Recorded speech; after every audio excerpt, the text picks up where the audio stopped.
नमस्कार, मैं अनिल शर्मा और आप लोगों को बहुत बहुत धन्यवाद कुमकुम बिनवाल प्लेटफॉर्म से जुड़ने के लिए। आपका स्वागत है इस प्लेटफॉर्म पे। आज मैं जिस चीज़ पे बात करने वाला हूँ वो थोड़ा हटके है।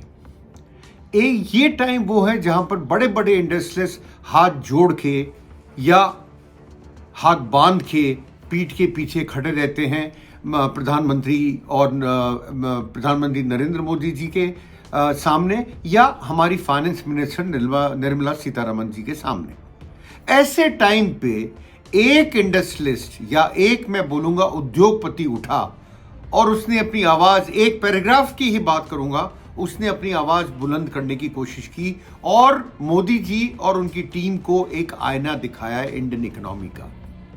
मैं तारीफ करूंगा उस इंडस्ट्रियलिस्ट की, उस उद्योगपति की। देखिए, आज की तारीख में किसी की हिम्मत नहीं है कि कोई इकोनॉमी पे बात करता है तो एक तो वैसे ही इंडियन गवर्नमेंट डेटा नहीं देती और बहुत कम लोग हैं जो इकोनॉमी के ऊपर बात करते हैं क्योंकि इंडिया गवर्नमेंट से डेटा ही नहीं मिलता। आप बोलेंगे तो क्या बोलेंगे। इस उद्योगपति ने एक हिम्मत दिखाई, ये मेरा इन्फ्रेंस है। देखिए, उन्होंने एक इंटरव्यू दिया ईटी नाउ को। उनका नाम है Harsh Mariwala, founder and chairman of Marico हैं वो। उन्होंने एक हिम्मत दिखाई और वो कुछ बोले। उस बात को मैं थोड़ा एक्सपैंड करके आपको समझाना चाहता हूं और साथ में ये भी दिखाना चाहता हूं कि किस तरह उन्होंने आईना दिखाया। देखिए, ये हमारा पर्सनल इन्फ्रेंस है, जो मैं बोलूंगा पर्सनल ओपिनियन है। उन्होंने इंटरव्यू में जो बोला वो आपके सामने मैं रखूंगा, फिर मैं अपना इन्फ्रेंस पे ड्रॉ करके आपको कुछ समझाने की कोशिश करूंगा। पर यह जरूरी था कि कोई आदमी आगे बढ़ के बोले कि इंडियन इकोनॉमी का हाल क्या आज की तारीख में। तो अपन पहला उनका स्टेटमेंट पढ़ लेते हैं, वो इंग्लिश में है। उसके बाद में अपन बात करेंगे उनके स्टेटमेंट का मतलब क्या है और वो क्या बोलना चाह रहे हैं हमारे हिसाब से। ये भी आप लोग समझने की कोशिश कीजिएगा।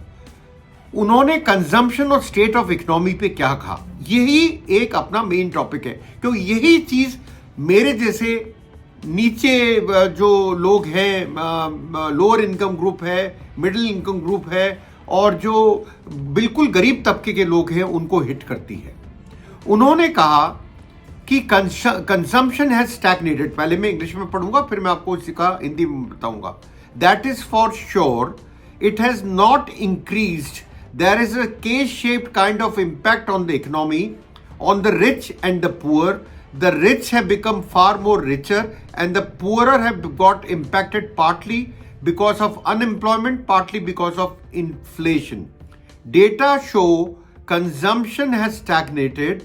A lot of it has to do with macro in terms of the economy not providing enough growth in income, which again impacts what? Consumption.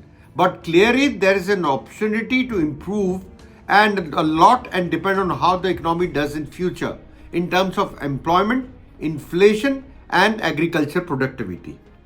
If all that works out well, we should start seeing a positive cycle also. ये एक paragraph है, इसी paragraph पे concentrate करते हैं, अपन बात करते हैं। उन्होंने सबसे पहले बात करी कि कंजम्पशन इज स्टैग्नेटेड, मतलब कंजम्पशन जो है वो एक जगह आके स्थिर हो गया है, ऐसा लगता है। उन्होंने कहा कि किसी भी हालत में कंजम्पशन को बढ़ता हुआ नहीं देख रहे हम।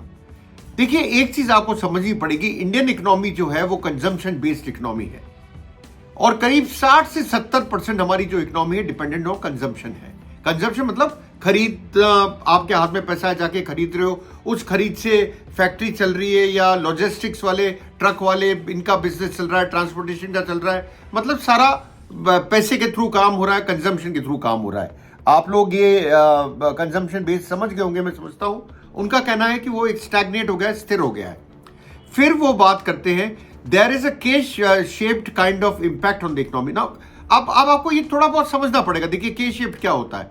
अंग्रेजी का के होता है, एक डंडी ऐसे, एक डंडी ऊपर जाती है, एक डंडी नीचे आती है। मतलब एक तरह से माने तो कुछ सेक्टर्स तो बहुत इंप्रूव कर रहे हैं क्योंकि वो ऊपर की तरफ जा रहे हैं, पर ज्यादातर सेक्टर्स जो हैं उन पे इंपैक्ट आया है वो नीचे की तरफ जा रहे हैं। ये है के शेप रिकवरी, जिसको हिंदुस्तान की गवर्नमेंट मानने को तैयार नहीं है और वही बात है जिसका आईना मुझे लगता है ये दिखा रहे हैं। ये मेरा पर्सनल इन्फ्रेंस है। और उनका कहना यह भी है इस पीरियड में क्या हुआ है कि जो रिच थे, जो अमीर थे, वो और अमीर हुए, जो गरीब थे वो और गरीब हुए, तो एक इनकम डिस्पैरिटी आ गई। वैसे भी आप ध्यान रखिएगा, हिंदुस्तान में 1% लोग, करीब 22% इनकम उनके पास है और करीब 45-46% के आसपास वेल्थ है उनके पास में। 142 करोड़ हमारी पॉपुलेशन है। अगर आप उसमें देखेंगे सिर्फ 1% लोग इतना बड़ा इकोनॉमी को कंट्रोल करते हैं। आपके शायद आंकड़ा समझ में आया होगा, तो आप समझ पाएंगे कि 1% लोगों के पास 22% इनकम है और करीब 45% लोग ऐसे हैं जिनके पास में करीब 1% लोग हैं उनके पास में 22% इनकम है और 1% लोग हैं जिनके पास करीब 45% वेल्थ है। आप समझिए इस बात को। मैं आगे बढ़ता हूं। और जो पुअर है वो पुअर क्यों होते जा रहे हैं, इस पे भी उन्होंने बात करी। उसके दो कारण बहुत बड़े हैं। एक तो अनएम्प्लॉयमेंट है, मतलब बेरोजगारी, और दूसरा इन्फ्लेशन, मतलब महंगाई। अब अनएम्प्लॉयमेंट या बेरोजगारी क्यों है, और अगर मैं सीएमआई की जो लेटेस्ट फिगर देखता हूं तो उसमें आता है 7.7% के करीब बेरोजगारी है। देखिए, CMI centre for monitoring of Indian economy एक संस्था है जो आपको हर मेरे हिसाब से महीने में रिपोर्ट देती है करीब करीब, और उसके हिसाब से अनएम्प्लॉयमेंट का फिगर ये।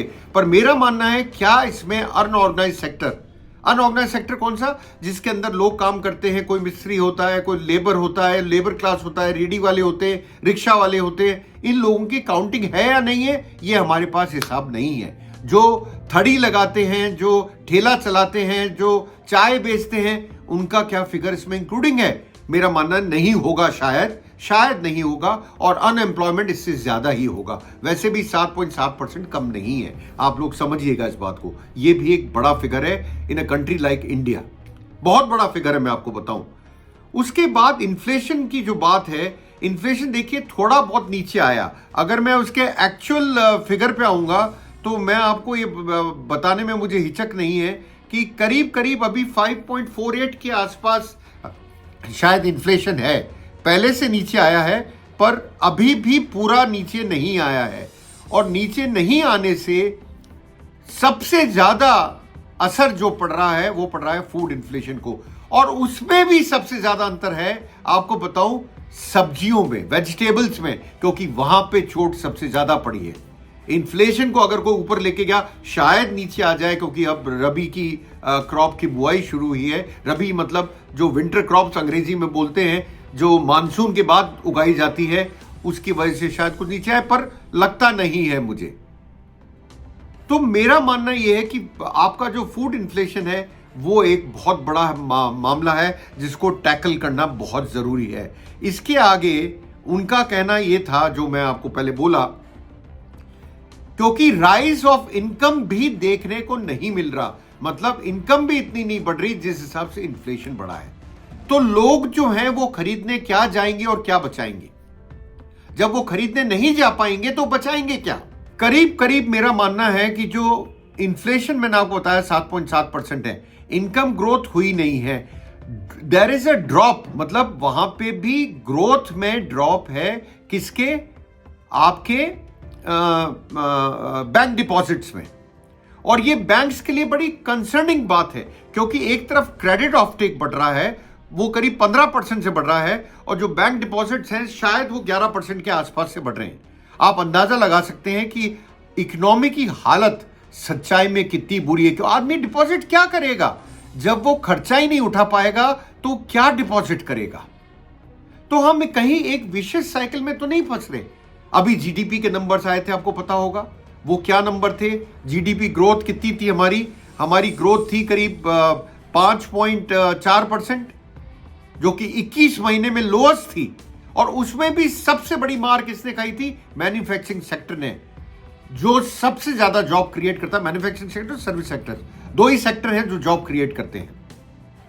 और इसमें भी हमारे किसानों ने, और किसानों की वजह से जीडीपी का 5.4% फिगर आया था, क्यों? एग्रीकल्चर की परफॉर्मेंस बेटर थी। पर जब मैन्युफैक्चरिंग नहीं होगा तो जॉब कहां से क्रिएट होंगे? सरकार कितने जॉब दे पाएगी? पहले मोदी जी का नारा था कितने, 2 करोड़ जॉब्स का। क्या हुआ उन जॉब्स का? कहां है जॉब्स? कहीं जॉब्स नहीं है। एक फिगर मेरे को याद आता है आईएलओ का, उस फिगर पे भी मैं आपके साथ आना चाहूंगा एक बार, उस फिगर को भी मैं पढ़ना चाहूंगा।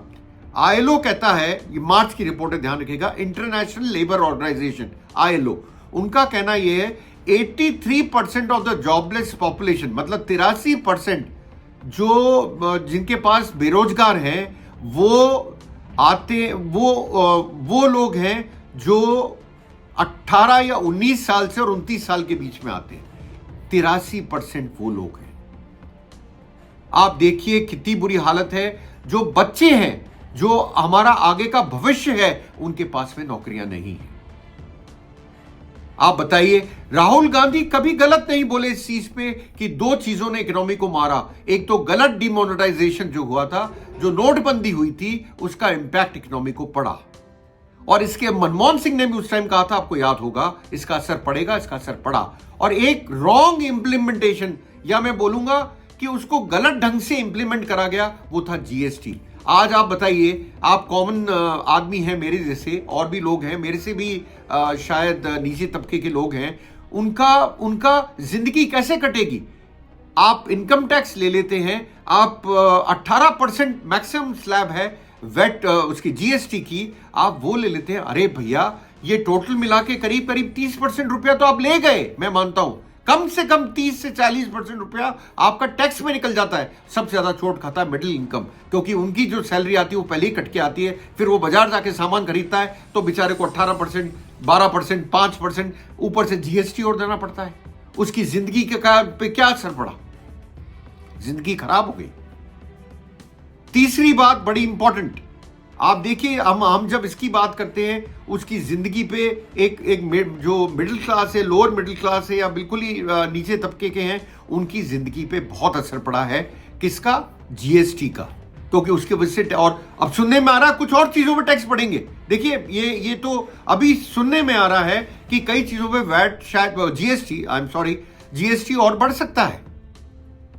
तो क्या हम सही रास्ते पे चल रहे हैं मोदी जी? आपके आगे मैं जानता हूं लोग हाथ बांध के खड़े रहते, नमस्ते करते रहते, और आपका ये एलिगेशंस हैं आपके ऊपर कि आप एक आदमी को बहुत सपोर्ट करते हैं। दैट इज वाई जो रिच हैं वो रिचर होते जा रहे हैं, जो अमीर हैं वो अमीर होते जा रहे हैं, जो गरीब हैं गरीब होते जा रहे हैं, क्योंकि आपने अपने आप को कंसंट्रेट कर रखा कुछ बिजनेसमैनों के ऊपर। अभी जयपुर में राइजिंग राजस्थान समिट हुआ, उसमें क्या हुआ? चंद बिजनेसमैन आए पीएम की इनॉग्रेशन में, बाकी तो मुझे नहीं दिखे। ऐसा क्यों? क्योंकि हमारे इनकम डिस्पैरिटी बहुत बढ़ रही है। हमें इससे कंट्रोल करना पड़ेगा मोदी जी, नहीं तो इकोनॉमी एक विशेष साइकिल में फंसती जाएगी। रास्ता क्या? रास्ता है एम्प्लॉयमेंट क्रिएट कीजिए। कैसे करेंगे? सॉफ्ट दीजिए मैन्युफैक्चरिंग सेक्टर को, मतलब उनको कुछ सेटअप करने के लिए पैसा दीजिए। ईज ऑफ डूइंग बिजनेस की बात बहुत करते हैं हम, पर क्या हम कर पाए? मुझे लगता है नहीं कर पाए। हम इसके साथ साथ बात करते हैं कि हमारी इकोनॉमी वी शेप इंक्रीज करिए। वी शेप का क्या मतलब होता है? रिसेशन के बाद, मंदी के बाद पहले नीचे गिरता है, फिर उसी रफ्तार से ऊपर चढ़ता है। ऐसा नहीं हो रहा है मोदी जी, ऐसा नहीं हो रहा है। हमारे यहां के शेप रिकवरी है। मंदी के बाद में कुछ सेक्टर्स को तो बहुत फायदा हुआ है, कुछ सेक्टर्स बिल्कुल डाउन चले गए। हमें इस देश को संभालना पड़ेगा, जॉब क्रिएट करने पड़ेंगे, इन्फ्लेशन कंट्रोल करना पड़ेगा। इस इन्फ्लेशन की वजह से ही आरबीआई ने, देखिए आप, रेपो रेट नहीं कटी रेपो रेट आरबीआई से, क्योंकि इन्फ्लेशन अभी भी ज्यादा बना हुआ है आरबीआई के फिगर से। इन्फ्लेशन मतलब महंगाई ज्यादा है। आरबीआई शायद 4% के आसपास चाहती थी, पर अभी भी वो 5.48% है, और कुछ चंद दिन पहले 6.2% था। आप समझिए, एग्रीकल्चर की प्रोडक्टिविटी बढ़ानी पड़ेगी हमें, अगर हमें सही रास्ते पे आना है तो ये कदम उठाने पड़ेंगे। नहीं तो मोदी जी, चंद बिजनेसमैन ही तरक्की कर पाएंगे, बाकी जनता तरसती रहेगी। अरे आप तो 80 करोड़ लोगों को फ्री में अनाज दे रहे हैं। आप बोलते हैं इकोनॉमी में सब कुछ ठीक है, तो फिर क्या जरूरत आन पड़ी 80 करोड़ लोगों को फ्री में अनाज देने की? मोदी जी खुद सोचिए, क्यों देना पड़ रहा है? चलिए इलेक्शन के लिए देते थे, उसके बाद भी तो बंद नहीं हुआ। वोट के लिए देते थे, पर उसके बाद भी तो बंद नहीं हुआ। आप समझिए, इस इकोनॉमी में इंप्रूवमेंट की बहुत जरूरत है। आज की तारीख में। मैं आपको ये समझाने के लिए आया था कि आपकी पॉकेट पे और जनता के ऊपर क्या असर पड़ रहा है।